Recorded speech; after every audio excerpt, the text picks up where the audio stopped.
بسم اللہ الرحمن الرحیم الحمدللہ رب العالمین والصلاة والسلام علی سید الانبیاء والمرسلین اما بعد فاستعیذ باللہ من الشیطان الرجیم بسم اللہ الرحمن الرحیم السلام علیکم ورحمۃ اللہ وبرکاتہ۔ عزیز طلبہ کرام، امید کرتا ہوں احباب خیر سے ہوں گے۔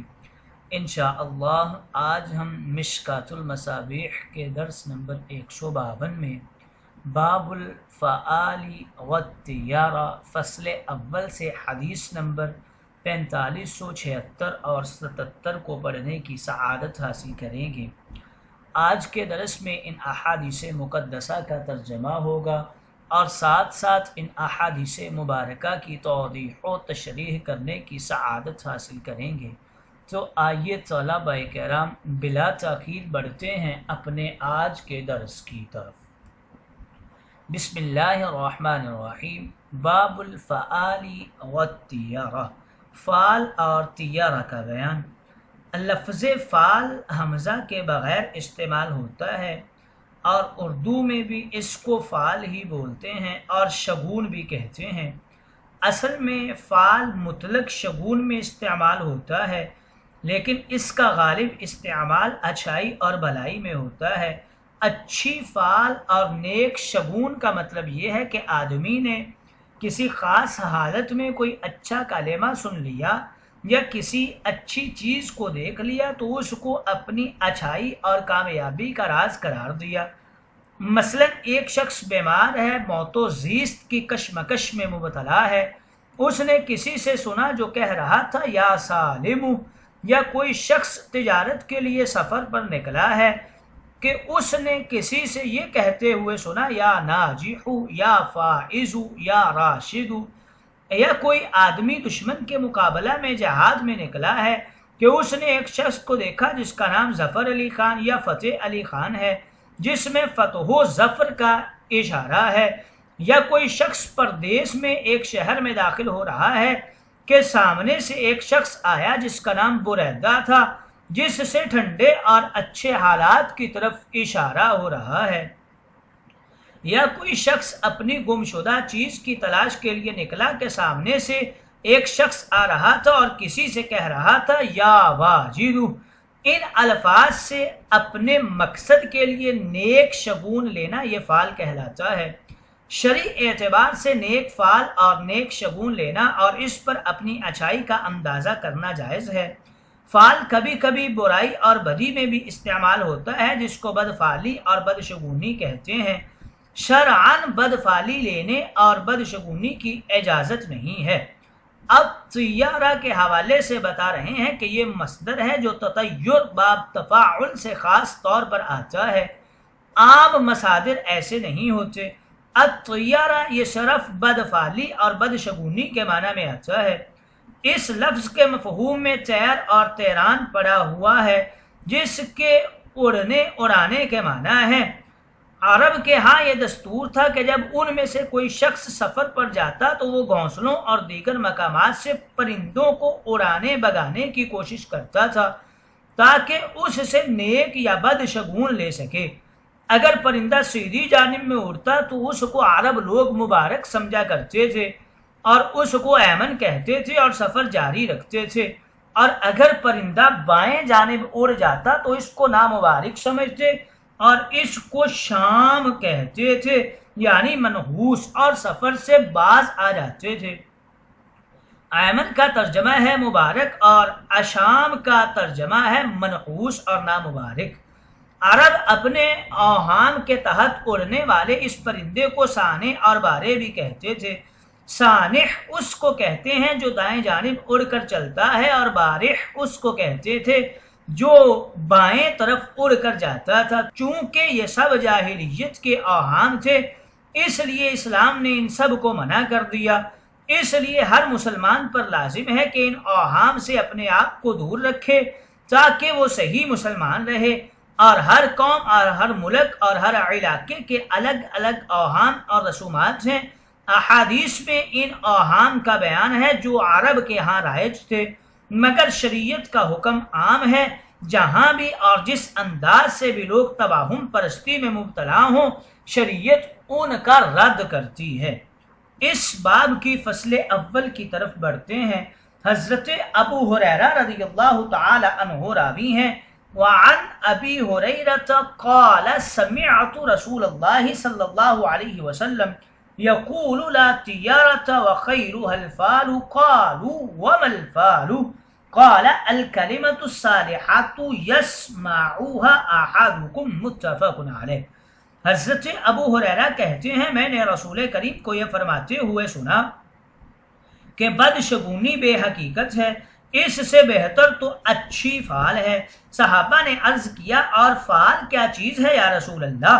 تو آپ نے فرمایا کہ وہ اچھا کلمہ جس کو تم میں سے کوئی شخص سنے اور اس سے اپنی مراد پانے کی توقع پیدا کرے۔ یہ بخاری و مسلم کی روایت ہے۔ لا تیارہ کے حوالے سے بتا رہے ہیں، یعنی بدشگونی کی کوئی حقیقت نہیں ہے، نفع اور نقصان کا حقیقی مالک ذات خداوندی ہے، دفع مدرج میں بدشگونی کا کوئی عمل دخل نہیں ہے، لہٰذا اس کی طرف نسبت کرنا اور اس کو حقیقی سمجھنا یہ تو شرک کے معانی میں ہے۔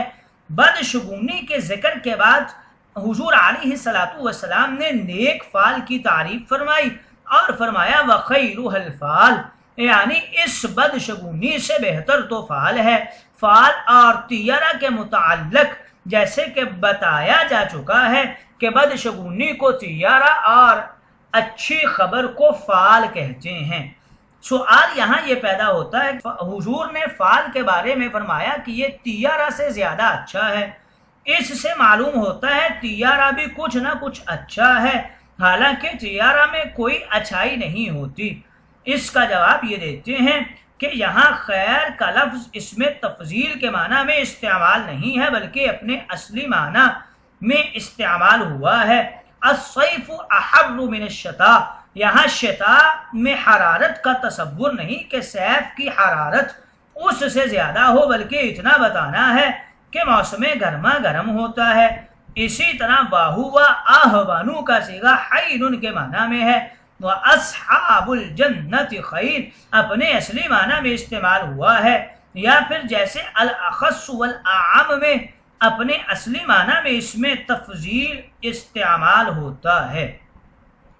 اگلی روایت کی طرف بڑھتے ہیں۔ حضرت ابو ہریرہ رضی اللہ تعالی عنہ ہی راوی ہیں، وعنہ قال قال رسول اللہ صلی اللہ علیہ وسلم لا عدوى ولا تیارہ ولا ہامت ولا سفارہ وفر من المجزوم کما تفر من الاساد، رواہ البخاری۔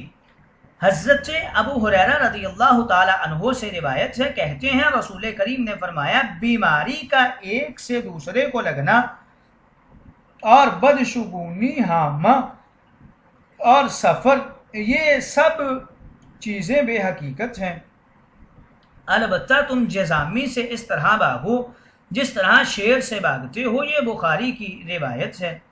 لا عدوى یعنی بیماری میں چھوت چھات کا فلسفہ غلط ہے، اور عوام الناس کا یہ خیال صحیح نہیں ہے کہ بیماری ایک سے اڑ کر دوسرے کو لگتی ہے۔ عام اطباء کا خیال ہے کہ 7 قسم کی بیماریاں ایسی ہیں جو ایک سے دوسرے کو جا کر لگتی ہیں، اور وہ یہ ہیں: جزام، چیچک، خارش، آبلے بدن کے پورے، گندا دہنی، رمد یعنی آنکھوں کا دکھنا، اور وبائی امراض۔ اطباء کی بات ان کے تجربات اپنی جگہ پر، لیکن احادیث مقدسہ اور شریعت کی تعلیم یہ ہے کہ ایک سے سرایت کر کے دوسرے کو بیماری لگنے کا عقیدہ قائم کرنا اور یہ سمجھنا کہ صرف اور صرف اس بیمار شخص کی وجہ سے مجھے بیماری لاحق ہو گئی ہے، تو یہ توہم پرستی ہے۔ بیماری اللہ تعالیٰ کے حکم سے آتی ہے اور اس کے نظام قدرت کے تحت پھیلتی ہے۔ اگر چند لمحوں کے لیے یہ مان لیا جائے کہ یہ بیماری پہلے شخص سے اڑ کر اس دوسرے شخص پر آ لگی ہے، تو یہ سوال ہے کہ اس پہلے شخص کی طرف بیماری کیسے آئی؟ ظاہر ہے کہ یہ اللہ تعالیٰ کے حکم کے مطابق آئی ہے، تو جس طرح پہلے شخص پر اللہ تعالیٰ کے حکم سے بیماری آتی ہے، اسی طرح بے عینی ہی دوسرے اشخاص پر بھی اللہ تعالیٰ کے مستقل حکم سے آتی ہے۔ اطباء کے خیالات اور ان کے تجربات کی توجیہ یہ ہو سکتی ہے کہ ان حضرات نے بیماری کے ظاہری اسباب اور علل کو دیکھا ہے اور شریعت نے بیماری کی اصلی حقیقی علت کو بیان کیا ہے، دونوں میں کوئی تضاد نہیں ہے۔ ولا طیارہ کے حوالے سے پہلے بھی بحث ہو چکی ہے کہ بدشگونی اور بدفعلی کو کہتے ہیں۔ ولا حامہ عربی لغت کے اعتبار سے حامہ سر کی کھوپڑی کو کہتے ہیں، لیکن یہاں اس لفظ کے مختلف مفہوم بیان کیے گئے ہیں۔ بعض علماء نے یہ مفہوم بیان کیا ہے کہ حامہ سے مراد وہ پرندہ ہے جو مردہ کی کھوپڑی سے پیدا ہو جاتا ہے۔ زمانہ جاہلیت میں عرب کا یہ عقیدہ تھا کہ جب آدمی مر جاتا تھا تو اس کی کھوپڑی سے ایک پرندہ پیدا ہوتا تھا، وہ میت کے گھر پر آتا رہتا تھا جو اس کے گھر کے لیے نحوست کی علامت ہوتی تھی۔ اسلام نے اس عقیدہ کو رد کر دیا کہ اس طرح کی کہانی صحیح نہیں ہے، یہ توہم پرستی ہے۔ اور بعض علماء نے حامہ کا یہ مفہوم بیان کیا ہے کہ حامہ سے مراد الو ہے۔